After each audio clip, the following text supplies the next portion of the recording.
نحمده ونصلي ونسلم على رسوله الكريم أما بعد فأعوذ بالله من الشيطان الرجيم بسم الله الرحمن الرحيم وإذ أخذ ربك من بني آدم من ظهورهم ذريتهم وأشهدهم على أنفسهم ألست بربكم قالوا بلى شهدنا أن تقولوا يوم القيامة إنا كنا عن هذا غافلين أو تقولوا إنما أشرك آباؤنا من قبل وكنا ذرية من بعدهم أفتهلكنا بما فعل المبطلون وكذلك نفصل الآيات ولعلهم يرجعون صدق اللہ العظیم۔ شروع سورہ مبارکہ میں اللہ سبحانہ و تعالی نے آدم علیہ السلام کی تخلیق سے متعلق تفصیلات کو بیان کیا ہے۔ اس کے بعد جو مختلف اقوام دنیا میں آئیں اور انہوں نے اپنے پیغمبروں اور ہادیوں اور رہنماؤں کی تعلیمات کو جھٹلایا اور بد اخلاقی اور طرح طرح کے جرائم میں ظلم و زیادتی میں مبتلا ہوئی، تو اللہ تعالیٰ نے ان قوموں کو دنیا میں بھی سزائیں دیں، اس کا تذکرہ ہوا، اور آخر میں بنی اسرائیل ان کے واقعات کو بڑی تفصیل کے ساتھ بیان کیا ہے۔ یہاں سے پھر ایک تو بنی اسرائیل کی ان خرابیوں کو رد کرنے کے لیے بطور دلیل کے یہاں حضرت آدم علیہ السلام کے اسی ابتدائی واقعے کو ذکر کیا جا رہا ہے، اور دوسرا یہ کہ اس صورت کا آغاز اور اس کا اختتام ہم آہنگ ہو جائے، اس لیے قرآن مقدس نے پھر آخری دو رکوعوں میں اور یہاں سے خاص طور پر حضرت آدم علیہ السلام کی اس ابتدائی آفرینش سے متعلق ایک اس واقعے کا ذکر کیا ہے کہ جب حضرت آدم علیہ السلام کی تخلیق اور ولادت ہو گئی تو اس کے بعد اللہ نے وادی نعمان میں عرفہ کے دن ان کی پشت سے ان کی تمام ذریت اور اولاد کو نکالا جو مثل کالزر تھے، کیونکہ ان کے مانند ان کے جسم اور ارواح تھیں۔ اللہ نے سارے انسان جنہوں نے دنیا میں آنا تھا آدم کی اولاد میں سے، ان سب کو نکال کر ان کے اندر اپنی ربوبیت کا تعارف، اپنی ذات کا تعارف پہلے دن ہی سے ودیت کر دیا، اور ان سے ایک عہد اور اقرار لیا جس کا قرآن نے یہاں ذکر کیا ہے۔ اللہ تعالیٰ ارشاد فرماتے ہیں وَإِذْ أَخَذَ رَبُّكَ مِن بَنِي آدم، اس واقعے کو بھی یاد کرو جب تمہارے پروردگار نے بنی آدم سے، یعنی ان کی اولاد، ان کی پیٹھ سے، ذریتم، ان کی ذریت اور اولاد کو لیا، یعنی جو اولاد نسلاً بعد نسلاً دنیا میں آنے والی تھی ان سب کو نکالا، وَأَشْهَدَهُمْ عَلَىٰ أَنفُسِهِمْ، اور ان کو خود ان کے اپنے ہی وجود پر گواہ بنایا اور ان سے اقرار کروایا اور پوچھا ان سے الستُ بربکم، کیا میں تمہارا رب اور پروردگار نہیں ہوں؟ تو سب نے بیک زبان اس کا جواب دیا قالوا بلا شہدنا، کیوں نہیں، ہم اس بات کا اقرار کرتے ہیں کہ تو ہی ہمارا رب اور پروردگار ہے۔ قرآن مجید نے یہاں اس عہد کا ذکر کیا ہے کہ جو ہر انسان سے اللہ نے پہلے دن لیا ہے۔ احادیث مبارکہ میں اس کی بڑی تفصیلات آتی ہیں۔ نبی کریم صلی اللہ علیہ وسلم نے بیان فرمایا کہ اللہ نے آدم علیہ السلام کی پشت سے ان کی تمام ذریت کو نکالا، حتیٰ کہ وہاں جنتی اور جہنمی سب ہی جمع اور موجود تھے، جنہوں نے دنیا میں آ کر اپنے اعمال و کردار سے اپنے انجام کو پہنچنا تھا۔ جنہوں نے اچھے اعمال اور کام کرنے تھے اللہ نے ان کو دائیں مٹھی میں لیا، دائیں ہاتھ سے ان کو نکالا، اور جنہوں نے دنیا میں آ کر برے اور غلط کردار اور اعمال کرنے تھے ان کو بائیں مٹھی اور بائیں ہاتھ سے لیا، اور اس طریقے سے سب کو وہاں جمع کیا، اور ان کی پیشانیوں کے درمیان میں ایک نور ایمان ہوئی، اپنی فطرت اور ربوبیت کا نور وہ ان کی پیشانی کے درمیان تھا جو چمک رہا تھا۔ ان میں سے ایک نور حضرت آدم نے دیکھا کہ بہت زیادہ چمکیلا ہے، بہت اس کی روشنی اور چمک ہے۔ حضرت آدم علیہ السلام نے پوچھا کہ یہ صاحب کون ہے؟ تو فرشتوں نے بتایا کہ یہ آپ کی اولاد میں سے آپ کے ایک فرزند ہیں جو کہ نبی بھی ہوں گے، داؤد علیہ الصلوۃ والسلام۔ یہ داؤد پیغمبر ہے۔ پوچھا ان کی عمر کتنی ہوگی؟ تو حضرت آدم علیہ السلام کو بتایا گیا کہ ان کی عمر 60 سال ہوگی۔ حضرت آدم علیہ الصلوۃ والسلام نے عرض کی کہ یا اللہ ان کی تو عمر بہت تھوڑی ہے، تو آپ ایسا کریں کہ میری عمر میں سے 40 سال ان کو دے دیں، تاکہ کم از کم 100 سال تو یہ دنیا میں کام کریں، بڑا ان کے نور ان کے پاس موجود ہے تو یہ دنیا میں نور کو پھیلائیں۔ آدم علیہ الصلوۃ والسلام کی عمر جب ان کو بتا دی گئی تھی تو جب ان کے 40 سال کم عمر مکمل ہوئی تو فرشتہ آ گیا روح قبض کرنے کے لیے۔ تو آدم علیہ السلام نے بھی تو اپنی زندگی گنی ہوئی تھی، انہوں نے انکار کیا۔ انہوں نے کہا کہ ابھی تو میرے 40 سال رہتے اور تم پہلے میری روح لینے آ گئے ہو۔ انہوں نے کہا کہ آپ نے اپنی زندگی کے 40 سال جو ہیں وہ تو آپ نے بیٹے داؤد کو دے دیے، تو انہیں وہ واقعہ بھول گیا تھا۔ تو نبی پاک صلی اللہ علیہ وسلم نے فرمایا فنسی آدم علیہ السلام بھولے تو ان کی اولاد میں بھی وہی بھول جاری ہو گیا کہ ان کی اولاد بھی بھول جاتی ہے۔ آدم سے خطا ہوئی ہے تو اولاد سے بھی خطا ہوتی رہتی ہے، لیکن فرمایا وخیر الخطائین التوابون، بہترین خطا کار کون ہوتے ہیں کہ غلطی ہو جائے، بھول چوک ہو جائے، جب انہیں یاد دلایا جائے تو فوراً یاد آنے پر اللہ کے حضور معذرت کریں، اس کی طرف رجوع کریں۔ فرمایا خیر الخطائین التوابون، سب سے بہترین خطا کار وہ ہیں جو اللہ کی طرف توبہ کرتے اور رجوع کرتے ہیں، اپنی اس خطا کے اوپر ڈٹے نہیں رہتے۔ شیطان تھا، اس سے بھی غلطی ہوئی لیکن وہ اپنی غلطی پر آج تک ڈٹا ہوا ہے۔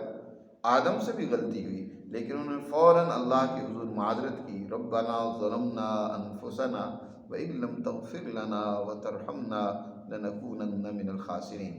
تو بہترین وہی لوگ ہوتے ہیں جو اللہ کی طرف رجوع کرتے ہیں۔ تو یہ عہد آدم اور ان کی ذریت اور اولاد سے لیا گیا، لیکن دنیا میں مرور زمانہ سے بہت وقت گزر چکا ہے کہ یہ عہد ہمیں بھول گیا ہے، لیکن اس کی آواز ہر انسان کے اندر موجود ہے، آج بھی موجود ہے۔ اس کی فطرت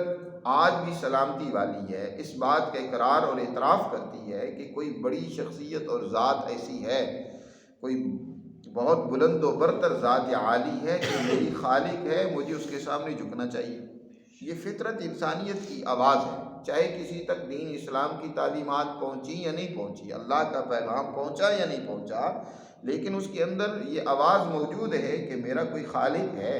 میرا کوئی رب ہے جس نے مجھے پیدا کی ہے۔ اب اس کے پہچانوانے کے لیے، اس کی پہچان کروانے کے لیے انبیاء علیہ السلام دنیا میں آتے ہیں۔ انبیاء علیہ السلام در حقیقت اسی فطرت کی ہی تعلیم دینے کے لیے، اسی عہد کو یاد دلانے کے لیے آتے ہیں جو تمام انسانوں نے اللہ سے کیا ہے۔ بہت سارے لوگوں کو تو یہ عہد دنیا میں آنے کے بعد بھی یاد رہا ہے۔ حضرت سہل بن عبداللہ تستری رحمۃ اللہ علیہ بہت اونچے بزرگوں میں سے ہیں، وہ کہتے ہیں کہ آج بھی مجھے وہ عہد یاد ہے۔ اور اسی طرح حضرت علی رضی اللہ تعالیٰ عنہ فرمایا کرتے تھے کہ مجھے وہ عہد آج بھی یاد ہے کہ جب اللہ نے ارواح کو نکالا تھا، جو پاکیزہ روحیں ہوتی ہیں جن کے اندر ذہانت اعلیٰ درجے کی ہوتی ہے، ان میں سے بعض کو وہ دنیا میں آنے کے بعد بھی وہ واقعہ یاد تھا۔ تو بہر صورت اللہ نے نو انسانیت سے یہ عہد لیا اور ان سے پوچھا الستُ بربکم، کیا میں تمہارا رب اور پروردگار نہیں ہوں؟ جی، یعنی اللہ ہی اس کائنات کا خالق اور مالک بھی ہے اور وہی ان انسانوں کا رب اور پروردگار بھی ہے۔ رب کہتے ہیں اس ذات کو جو انسانیت کی نشو و نما کرتے ہوئے، ان کو تربیت دیتے ہوئے کمال تک آہستہ آہستہ لے جائے۔ اسی سے تربیت کا بھی عمل ہے۔ تربیت بھی یکدم نہیں ہوتی کہ ایک ہی دن میں تربیت ہو جائے، تربیت بھی مسلسل توجہ چاہتی ہے۔ مسلسل جب ایک انسان دوسرے انسان کی اس کے اعمال کی نگرانی کرتا ہے، اس کی رہنمائی کرتا ہے، اپنے بچوں کی جیسے تربیت کرتا ہے، شاگردوں کی تربیت کرتا ہے، تو وہ پھر آہستہ آہستہ جو ہے کمال تک پہنچتے ہیں۔ تو اسی طرح تمام نوع انسانیت کو اللہ کمال کی طرف اور جنت کی طرف لے کر جانے والا ہے، وہی ساری انسانیت کا اصل میں رب اور پروردگار ہے۔ تو سب نے اس بات کے اقرار کیا، قالوا بلا، کیوں نہیں، ایسا ہی ہے۔ سب سے پہلے یہ جواب دیا انبیاء علیہ السلام نے، پھر انبیاء علیہ السلام سے ان کی امتوں نے جب سنا تو ہر امت نے یہ جواب دیا قالوا بلا۔ اور شہدنا، اور ساتھ یہ بھی کہا کہ ہم اس بات کا اقرار کرتے ہیں، ہم گواہی دیتے ہیں کہ واقعی تو ہی ہمارا رب اور پروردگار ہے۔ نبی کریم صلی اللہ علیہ وسلم نے ارشاد فرمایا کل مولود یولد علی فطرت الاسلام، ہر بچہ فطرت اسلام پر پیدا ہوتا ہے، سلامتی والی فطرت لے کر آتا ہے۔ ایک صحابی رضی اللہ تعالیٰ عنہ کہتے ہیں کہ ہم نبی کریم صلی اللہ علیہ وسلم کے ساتھ ایک جہاد میں تھے، جو ہمارے مقابلے میں لڑنے کے لیے کفار آئے، ہم نے ان میں سے کچھ کو قتل کیا، کچھ کو پکڑا۔ اس کے بعد جب جنگ اختتام کو پہنچ رہی تھی تو ہم نے کفار کے بچے پکڑ لیے اور ہم ان میں سے کچھ کو قید کرنے لگے، کچھ کو سزا دینے لگے۔ آپ صلی اللہ علیہ وسلم کو پتہ چلا تو آپ نے فرمایا یہ کیا کر رہے ہیں؟ کہا جی یہ بھی تو مشرکوں کے اور کافروں کے بچے ہیں۔ فرمایا وہ تم میں سے زیادہ فطرت پر ہے، وہ نابالغ بچے تھے۔ فرمایا ہر بچہ فطرت اسلام پر پیدا ہوتا ہے، اس کے اندر سلامتی موجود ہوتی ہے۔ فَأَبَوَاهُ يُهَوِّدَانِهِ أَوْ يُنَصِّرَانِهِ أَوْ يُمَجِّسَانِهِ، اس کے والدین ہیں، اس کا ماحول وہ اسے مجوسی، عیسائی یا اسے جو ہے گناہ اور جرائم کی طرف لے جاتا ہے جی۔ تو بچوں کا جو ایمان ہوتا ہے وہ ان کے اندر ودیت ہوتا ہے۔ یہی وجہ ہے نا کہ آپ دیکھا کہ کوئی بچہ بھی وہ جھوٹ نہیں بولتا، کوئی بچہ اس کے اندر اس کے دل میں کسی کے بارے میں کوئی کدورت نہیں ہوتی، نفرت نہیں ہوتی، اس کے اندر بد اخلاقیاں نہیں ہوتی۔ وہ بد اخلاقیاں یا خرابیاں پھر رفتہ رفتہ ماحول سے، معاشرے سے، وہ گھر سے ہیں، اپنے اردا گرد سے وہ سیکھتا ہے اور وہ ان خرابیوں کی طرف بڑھتا چلا جاتا ہے۔ وگرنہ فطرت اس کی اچھائی کی طرف ہی، سچائی کی طرف ہی اس کی ترجمان کر رہی ہوتی ہے، اس کی رہنمائی کر رہی ہوتی ہے۔ تو یہ اس لیے اللہ نے یہ عہد انسانوں سے لیا اور ان کی فطرت میں اپنی ربوبیت کا تعارف ودیت کر دیا، تاکہ کل قیامت کے دن کوئی یوں عذر نہ کرنے لگ پڑے کہ ہمیں تو پتہ ہی نہیں تھا، ہمیں تو کسی نے بتایا ہی نہیں تھا کہ تو ہمارا رب ہے، تیری ہمیں بات ماننی ہے، تیری ہی سامنے ہمیں جھکنا ہے، تیری اطاعت و فرمانبرداری کرنی ہے۔ قرآن کہتے ہیں ان تقولوا یوم القیامت انا کنا عن ھذا غافلین، ان تقولوا یعنی اللہ تقولوا، کل قیامت کے دن یوں نہ کہنے لگ پڑو کہ ہم تو اس سے بے خبر تھے، ہمیں پتہ ہی نہیں تھا، ہمیں پتہ ہوتا، ہمیں کوئی بتاتا تو تب ہم تیری ربوبیت کو پہچانتے۔ یا یوں کہنے لگ پڑو انما اشرک آباؤنا من قبل، کہ شرک اور گمراہی میں تو ہمارے پہلے آباء و اجداد مبتلا ہوئے، ہم تو ان کی اولادیں تھیں، وَكُنَّا ذُرِّيَّةً مِّن بَعْدِهِمْ، ہم ان کے بعد ان کے اولاد میں سے تھے، ہم نے تو ان کے نقش قدم پر ہی چلنا تھا، جو کچھ وہ کرتے رہے ہم بھی وہی کریں گے نا، اور کیا کریں گے۔ تو شرک میں اصل تو ہمارے آباء و اجداد ہے، سزا دینی ہے تو انہیں کو دیں، ہمارے پہلوں کو دیں، کیونکہ انہوں نے غلط راستہ اختیار کیا۔ تو یہ کل قیامت کے دن کوئی یوں عذر نہیں کر سکے گا، کیونکہ تم سے بھی تو اللہ نے وہی عہد لیا تھا جو تمہارے آباء و اجداد سے لیا تھا، تم نے اپنے اس عہد کو کیوں بھلا دیا جی؟ فطرت کی ترجمانی تمہارے اندر بھی موجود تھی۔ اس لیے حضرت امام اعظم ابو حنیفہ رحمۃ اللہ علیہ فرماتے ہیں کل قیامت کے دن کوئی آدمی یہ عذر نہیں کر سکے گا، اس کا یہ عذر نہیں مانا جائے گا کہ مجھ تک اللہ کا پیغام نہیں پہنچا۔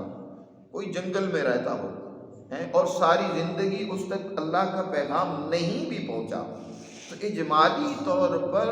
رب کا تعارف اللہ نے اس کے اندر اول دن سے کیونکہ ڈال دی ہے، تو اس سے اجمالی سوال ضرور ہوگا کہ وہ اپنے رب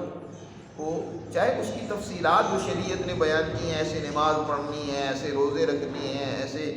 زکوٰۃ دینی ہے، ان تفصیلات کا اس کو علم نہیں بھی ہوا، لیکن کم از کم اجمالی طور پر وہ اپنے رب کو پہچانتا ہو، اس کے سامنے اپنی سمجھ کے مطابق اس کے سامنے جھکتا ہو، ہاتھ جوڑ کر بیٹھتا ہو، یا جو بھی اس ماحول میں کسی بڑے کی تعظیم کے لیے جو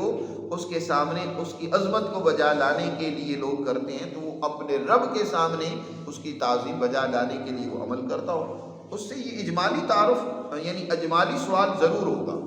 چاہے وہ نہیں بھی تفصیلات کو جانتا، تو اجمالی طور پر اللہ کا تعارف تو ہر انسان میں موجود ہے، البتہ اس کی تفصیلات پھر شریعت جو ہے وہ وضاحت کے ساتھ بیان کرتی ہے کہ اب اس مالک کو جو تمہارا رب ہے اس کی عظمت تم نے بجا لانی ہے، تو اس کا طریقہ یہ ہے کہ اس طریقے سے اس کے سامنے نماز پڑھو اور اس طریقے سے یہ کام کرو۔ یہی در حقیقت اس رب کو پہچاننے اور اس کو ماننے کا مطلب ہے۔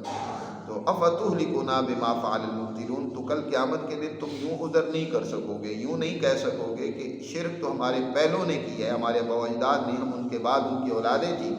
اور کیا ان جھوٹے لوگوں کی کرتوتوں کی وجہ سے تو ہمیں بھی ہلاک کرے گا۔